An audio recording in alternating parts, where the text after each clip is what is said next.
आदरणीय साथियों एवं आदरणीय बहनों, प्रणाम। हाई बीपी या हाई ब्लड प्रेशर हार्ट के लिए एक बड़ा खतरा है, यह हम सभी जानते हैं। यह भी जग जाहिर है कि आजकल सबसे ज्यादा लोग हाई ब्लड प्रेशर से ही परेशान हैं और यह भी सबसे जानी मानी बात है कि जिनको हाई बीपी होता है उनको देर सवेर डायबिटीज भी होती है, शुगर की समस्या भी होती है, क्योंकि इन दोनों का चोली दामन का साथ है।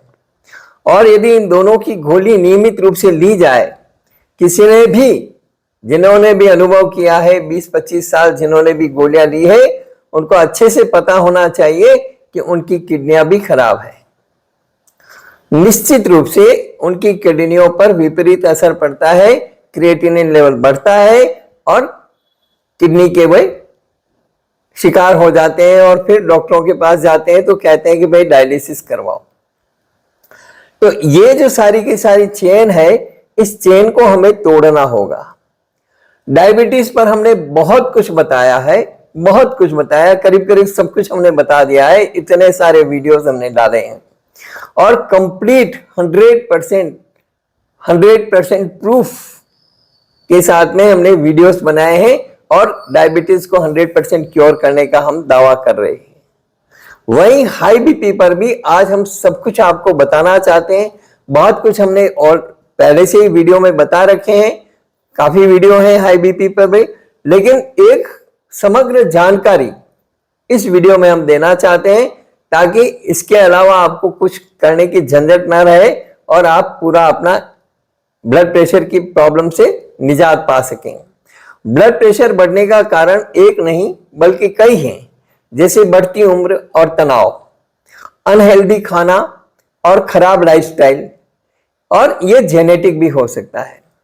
हाई ब्लड प्रेशर का इलाज न करने पर यह कई अंगों को इफेक्ट कर सकता है। हाई बीपी कितना खराब है और कितनी बीमारियां पैदा करता है, यह मैं बता रहा हूं। हाई ब्लड प्रेशर का इलाज न करने पर यह कई अंगों को इफेक्ट कर सकता है। हाई बीपी फेफड़ों और किडनी डैमेज, आंखों और मेमोरी लॉस है ना, या और यहां तक कि हार्ट फेलियर सहित कई स्वास्थ्य समस्याओं का कारण बन सकता है। इसलिए उन संकेतों को पहचानना बहुत जरूरी है जो बताते हैं कि हाई बीपी की वजह से हमारे हार्ट को नुकसान पहुंच रहा है। क्या नुकसान पहुंच रहा है, कैसे नुकसान पहुंच रहा है और आगे क्या क्या स्थितियां बन सकती है, उसकी पूरी की पूरी मैं जानकारी दे रहा हूं। बशर्ते आप इस वीडियो को पूरा सुने। आपके पास जब समय हो तब सुने, लेकिन पूरा सुने। एड्स वगैरह जो भी आते हैं अंदर, एडवर्टाइजमेंट वगैरह, उनसे मेरा कोई संबंध नहीं है, वे सभी यूट्यूब के द्वारा प्रायोजित हैं। तो आप उन एड्स को स्किप करके भी आगे से आगे लगातार सुनिए ताकि आपको हाई बीपी के बारे में पूरा का पूरा नॉलेज हो जाए और आप आराम से अपना ट्रीटमेंट कर सकें, स्वस्थ रह सकें। हाई बीपी होने पर सीने में दर्द हो सकता है, लेफ्ट साइड में। यह दर्द अक्सर सीने के एक तरफ होता है। अगर आप ऐसा महसूस करते हैं तो यह हाई बीपी की वजह से हो सकता है, लेकिन ऐसा दर्द गैस्ट्रिक प्रॉब्लम्स के कारण भी होता है। इसलिए आपको यदि डॉक्टर के पास चेकअप के लिए जा रहे हैं या किसी तरह से आप ईसीजी वगैरह करवाते हैं तो इस बात की सावधानी रखें कि ईसीजी के बाद में यदि डॉक्टर कहे कि इसमें ब्लॉकेज है, ये है, तो तुरंत चक्कर में ना आए और तुरंत एंजियोग्राफी पर नहीं लेट जाएं।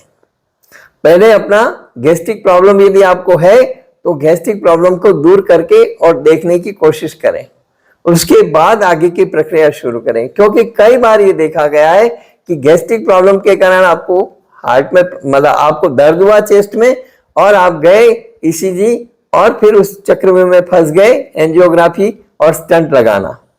और स्टंट लगाने के लिए पूरे डॉक्टरों की एक टीम पूरी फैमिली पर इतना दबाव बनाती, इतना प्रेशर बनाती है कि फैमिली हाँ कर देती है, क्योंकि हर व्यक्ति को अपना इंसान बचाना है। लेकिन ये गलत तरीका है।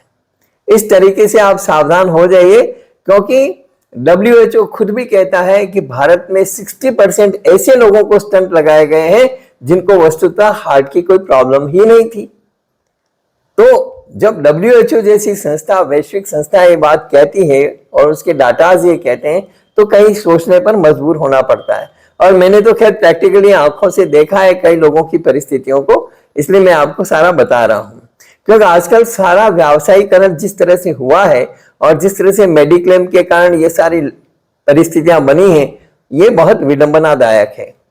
तो ये ध्यान रखिए, हाई ब्लड प्रेशर की वजह से बार बार पेशाब आने की समस्या हो सकती है।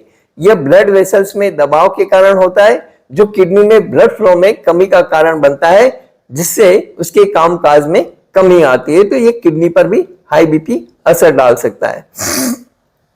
अगर किसी को अचानक सांस फूलने का अनुभव हो रहा है, जो फिजिकल एक्टिविटी करने पर और तेज हो जाता है, तो ये हाई बीपी का प्रेशर, ब्लड जो हाई बीपी है उसका संकेत है, ये मानना चाहिए और इसका तुरंत उपचार करना चाहिए। लंबे समय तक शरीर में थकान होना हाई बीपी के कारण हो सकता है।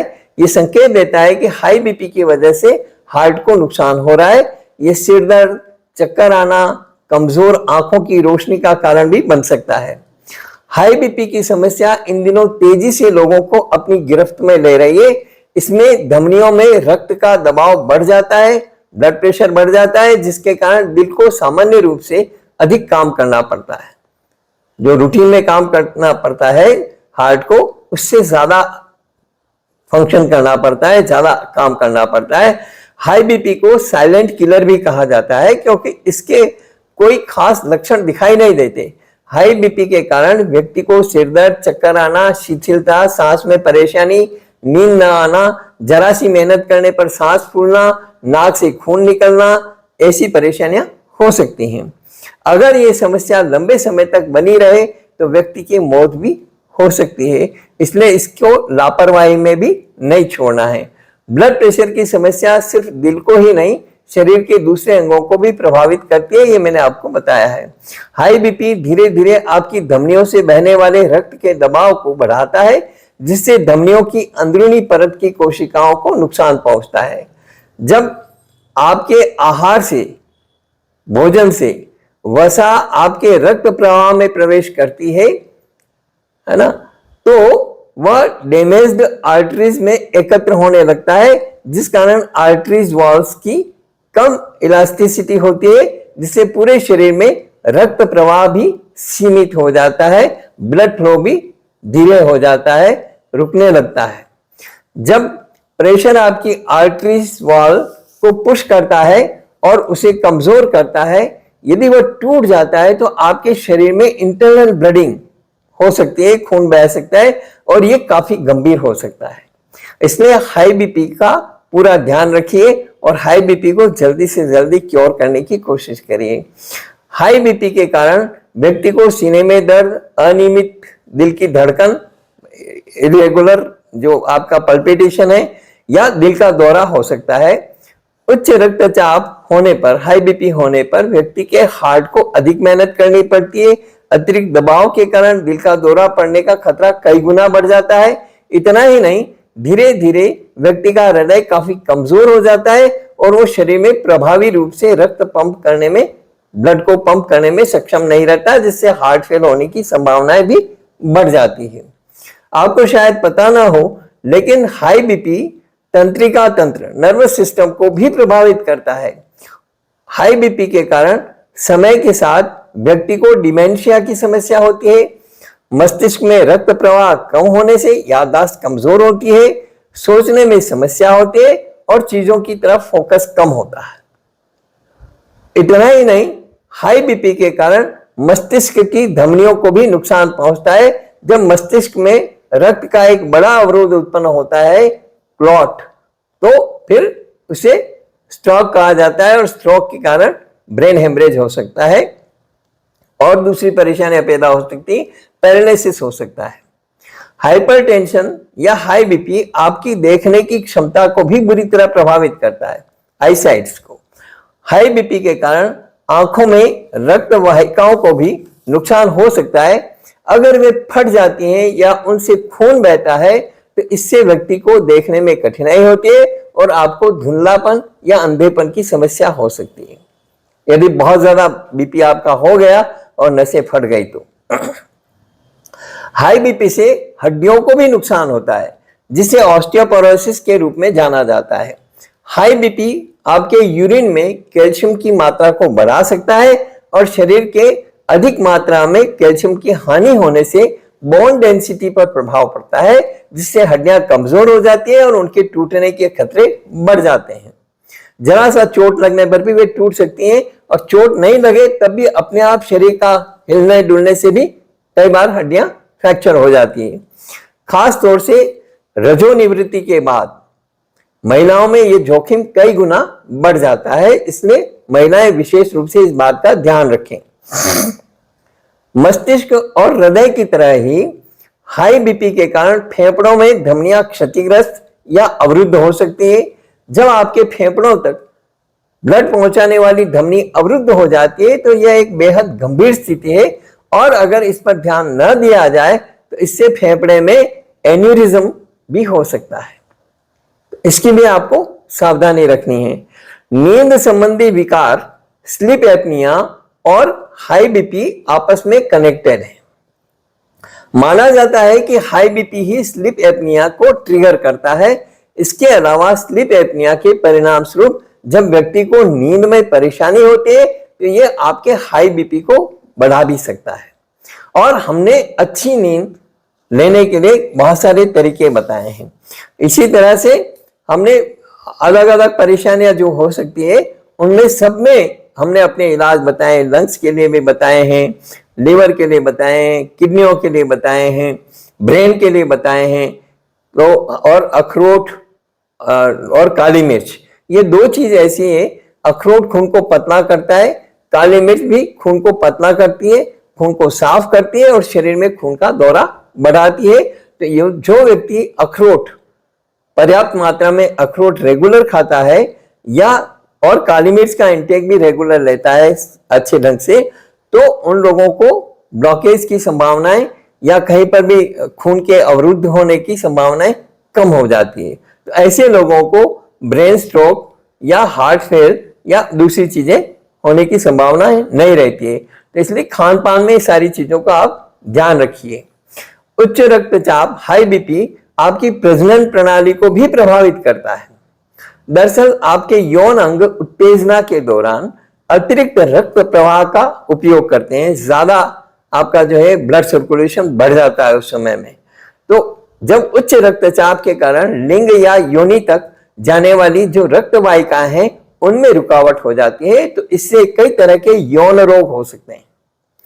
इस यौन समस्या में मुख्य रूप से उत्तेजना में कमी, योनि का सूखापन या संभोग करने में परेशानी आदि शामिल हो सकते हैं। इसी तरह से किडनी रक्त से अपशिष्ट हटाने और ब्लड प्रेशर व वॉल्यूम को रेगुलेट करने में मदद करती है। किडनी का काम ही है खून को साफ करना और उसको रेगुलराइज करना। यह केवल तभी संभव है जब आपकी रक्त वाहिकाएं स्वस्थ हो, आपके जो ब्लड वेसल्स हैं या जो आर्टरीज हैं वो स्वस्थ हो। उच्च रक्तचाप यानी हाई बीपी आपके गुर्दे तक जाने वाली बड़ी रक्त वाहिकाओं और आपके गुर्दे के अंदर छोटी वाहिकाओं को नुकसान पहुंचाती है। इसलिए हाई बीपी से भी किडनियां डैमेज हो सकती है, जिसके कारण किडनियों सहित कई तरह के काम नहीं कर पाते और व्यक्ति को किडनी संबंधी समस्याएं, यहां तक कि किडनी फेल का भी सामना करना पड़ता है। हाई बीपी गुर्दे की विफलता के प्रमुख कारणों में से एक है। आप देखिए बहुत सारे एंटीबायोटिक ऐसे होते हैं कि जिनको यदि हेवी डोज दी जाए तो ब्लड सर्कुलेशन भी तेज हो जाता है, बीपी बढ़ जाता है और किडनियां फेल हो जाती है। तो इस कारण से या बीपी एकदम लो भी हो जाता है, कई बार एकदम बहुत लो हो जाता है और किडनियां फेल हो जाती है। तो ऐसी एंटीबायोटिक वगैरह बिना डॉक्टर के सलाह, डॉक्टर भी कई बार बहुत भारी गलती कर देते हैं, हेवी डोज दे देते हैं। तो ये सावधानी रखने की जरूरत है। इस ऐसी जो हाई बीपी है जो खतरनाक है, जो बहुत सारे प्रॉब्लम्स क्रिएट कर देती है, तो उससे बचने के लिए आप रोजाना कम से कम आधा घंटा कार्डियो एक्सरसाइज करें, जैसे कि brisk walk, jogging, cycling, swimming, aerobics, dance, ये सब आप कर सकते हैं। वॉक में 1 मिनट में 40 से 50 कदम चलना, ब्रिस्क वॉक में 1 मिनट में 75 से 80 कदम चलना, और जॉगिंग में 150 से 160 कदम चला जाता है। इसको जॉगिंग या ब्रिस्क वॉक वगैरह ये सब कहते हैं।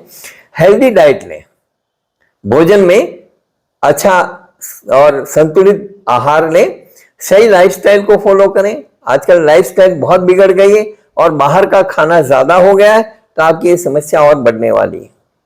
डाइट में हाई फाइबर वाली चीजें शामिल करें, जैसे कि जौ, ज्वार, बाजरा, दलिया, स्प्राउट्स। लंच में 1 कटोरी ताजा दही अवश्य लें। अखरोट और आंवला अपनी नियमित डाइट में शामिल करें। जैसे मैंने कहा, अखरोट खून को पतला करता है और आंवला भी, ब्लूबेरी बहुत अच्छा रहता है। ब्लूबेरी, ब्लैकबेरी, क्रैनबेरी ये भी आप शामिल करिए। ब्लूबेरी, ब्लैकबेरी, क्रैनबेरी ताजा फल के रूप में मिल जाए तो ठीक है।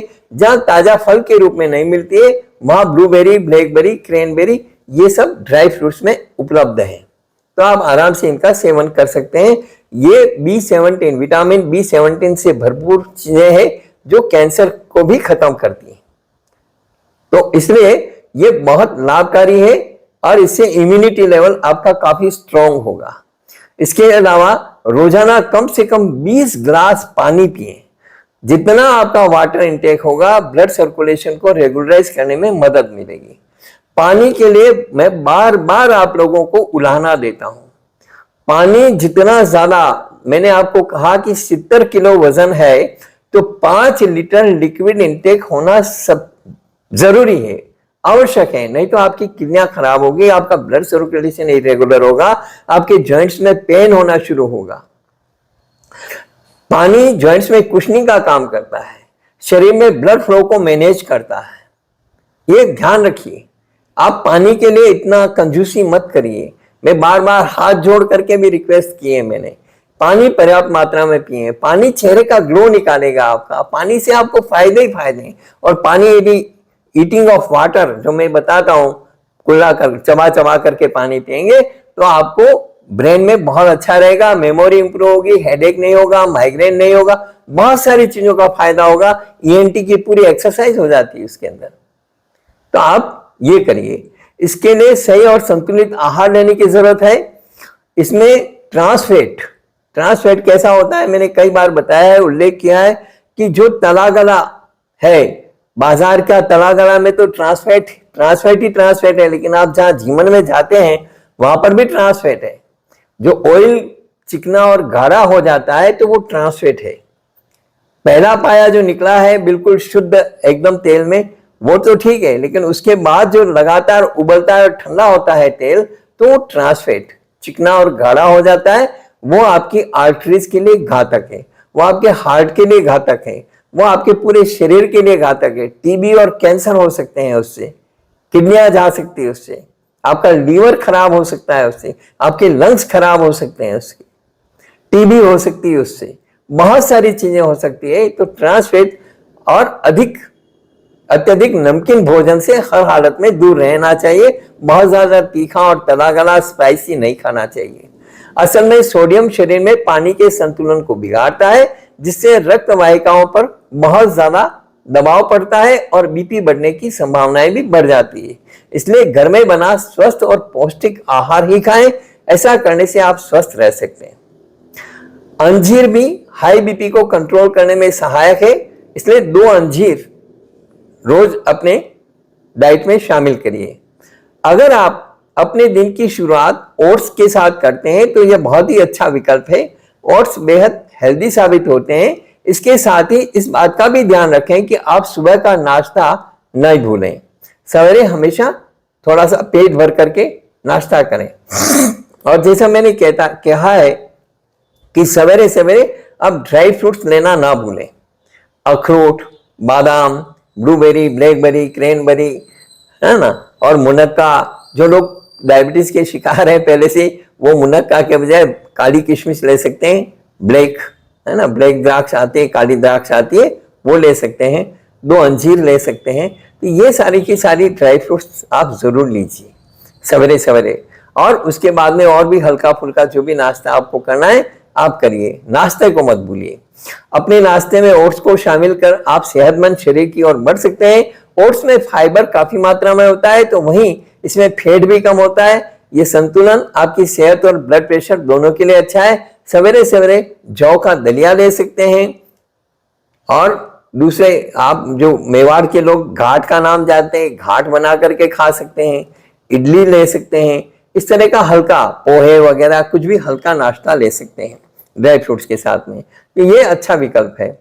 इसलिए ये जरूर लें, नाश्ता जरूर करें। हल्के हाई बीपी से पीड़ित लोगों को काली मिर्च खाने से फायदा होगा। ये प्लेटलेट्स के साथ मिलकर के रक्त के थक्के बनने से रोकती है, चिकनाई पैदा करके रक्त प्रवाह में मदद करती है। मतलब आप देखिए कि यदि काली मिर्च आप लेंगे, बहुत सारे लोगों का तो ये रूटीन होता है कि वो 5-7 काली मिर्च जो है सवेरे सवेरे मुंह में चबाते हुए वॉक करते हैं, तो ये उनके लिए बहुत फायदा, उन लोगों को कोई प्रॉब्लम नहीं है। तो ये भी एक तरीका है। लेकिन काली मिर्च भी आजकल जो है मिलावट बहुत आने लगी, ककड़ी के बीज उसमें मिला दिए जाते हैं, तो आप सावधानी रखें, अच्छी काली मिर्च लाएं, अच्छी क्वालिटी की काली मिर्च लाएं। आप सूप पीते हैं या सब्जियों का सलाद वगैरह कुछ भी लेते हैं, तो उसमें आधा चम्मच काली मिर्च का पाउडर ऊपर से जरूर डाल करके खाएं। दलिया खाते हैं तो आधा चम्मच जो है काली मिर्च का पाउडर ऊपर से डाल दें। घाट खाएं, आधा चम्मच काली मिर्च का पाउडर ऊपर से डाल दें और जरूर वो खाएं, उससे आपको बहुत सारा फायदा होने वाला है। मेथी के बीज में हाई पोटेशियम और फाइबर होने के कारण ये हाई बीपी को कम करने के लिए प्रभावी है। 2 चम्मच मेथी के बीजों को पानी में लगभग 2 मिनट तक उबालें और फिर उसे ठंडा कर लें। इसके बाद इसके बीज निकाल करके उसका पेस्ट बना लें। इस पेस्ट को रोज 2 बार खाएं, सुबह 1 बार खाली पेट और 1 बार शाम को। तो आपका हाई बीपी का जो स्तर है उसमें महत्वपूर्ण सुधार होगा, और ये उपाय 2 से 3 महीनों तक लगातार करेंगे तो आपको फायदा होगा। अपने आहार में, भोजन में हरी पत्तेदार सब्जियों को शामिल करें। हरी सब्जियां अतिरिक्त सोडियम से निजात दिलाने में काम करेगी। हरी सब्जियां पोषक तत्वों से भरपूर होती है जो आपके संपूर्ण स्वास्थ्य के लिए फायदेमंद है। हाई बीपी पर नियंत्रण पाने के लिए आप अपने आहार में पालक, गोभी, काले सौंफ वगैरह या ये लेट्यूस को शामिल कर सकते हैं। कीवी को अगर आप सुपर फूड कहें तो गलत नहीं होगा। कीवी जितना खाने में स्वादिष्ट है, उतना ही सेहत के लिए भी फायदेमंद है, तो कीवी जरूर खाइए। कई स्टडीज के अंदर इस बात के भी प्रमाण मिले हैं कि दिन में 3 कीवी खाने से हाई बीपी के इलाज में मदद मिलती है। इतना ही नहीं, कीवी स्किन के लिए भी काफी अच्छा है। ये डाइजेशन और इम्यूनिटी में भी सुधार करता है। ऐसे में बहुत से और भी मसाले हैं जो आपके आहार में शामिल करके और बढ़े हुए हाई बीपी को नियंत्रित कर सकते हैं। इन्हीं में से एक है लहसुन। जी हाँ, हाई बीपी को कंट्रोल करने में लहसुन भी आपकी मदद कर सकता है। जो लोग लहसुन नहीं खाते हैं वो छोड़ सकते हैं, बहुत सारे विकल्प हैं दूसरे, लेकिन जो लोग लहसुन खाते हैं उनके लिए मैं ये बता रहा हूं। हाई बीपी को कंट्रोल करने में लहसुन आपकी मदद कर सकता है। ये हाई बीपी के रोगियों के लिए फायदेमंद साबित हो सकता है। आप सुबह सुबह पानी के साथ कच्चे लहसुन का सेवन कर सकते हैं।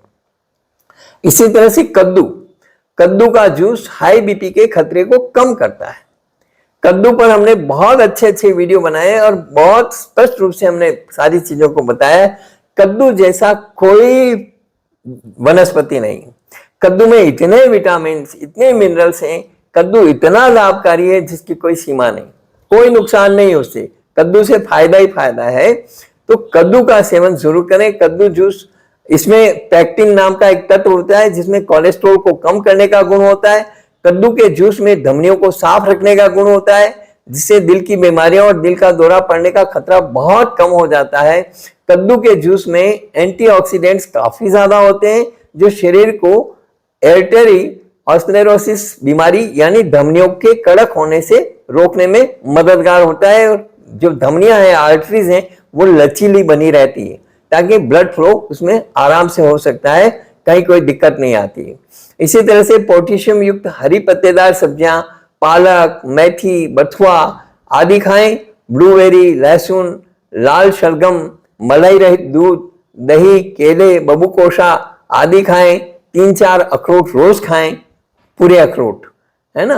अगर आप हाई बीपी और कोलेस्ट्रॉल की समस्या से पीड़ित हैं तो टमाटर का बिना नमक का रस आपके लिए बहुत फायदेमंद हो सकता है।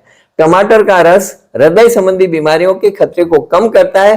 टमाटर को यदि आप ऐसे काटेंगे तो उसमें भी हृदय है, हार्ट का फंक्शन नजर आता है पूरा का पूरा। ठीक है, तो आलय नीलय सर उसमें होते हैं। टमाटर से पूरे हार्ट की फंक्शनिंग को समझा जा सकता है। टमाटर में पाया जाने वाला लाइकोपिन बेड कोलेस्ट्रॉल के लेवल को भी कम करता है और इससे भी आपका दिल सुरक्षित रहता है। टमाटर में पाया जाने वाला पोटेशियम हाई बीपी यानी हाइपरटेंशन की समस्या को भी कम करने में मदद करता है। पोटेशियम रक्त धमनी और रक्त वाहिकाओं में टेंशन को कम करता है, जिससे खून का सर्कुलेशन बढ़ जाता है, ब्लड सर्कुलेशन बढ़ जाता है और साथ ही हार्ट पर पड़ने वाला दबाव कम हो जाता है, स्ट्रेस कम हो जाता है। टेंशन, थकान और तनाव से दूर रहें। मूड हल्का रखने के लिए म्यूजिक सुने या फिर डांस करें या फिर कुछ ऐसा करें जिसमें आपका मन लगता है, खूब हंसें, हंसाएं।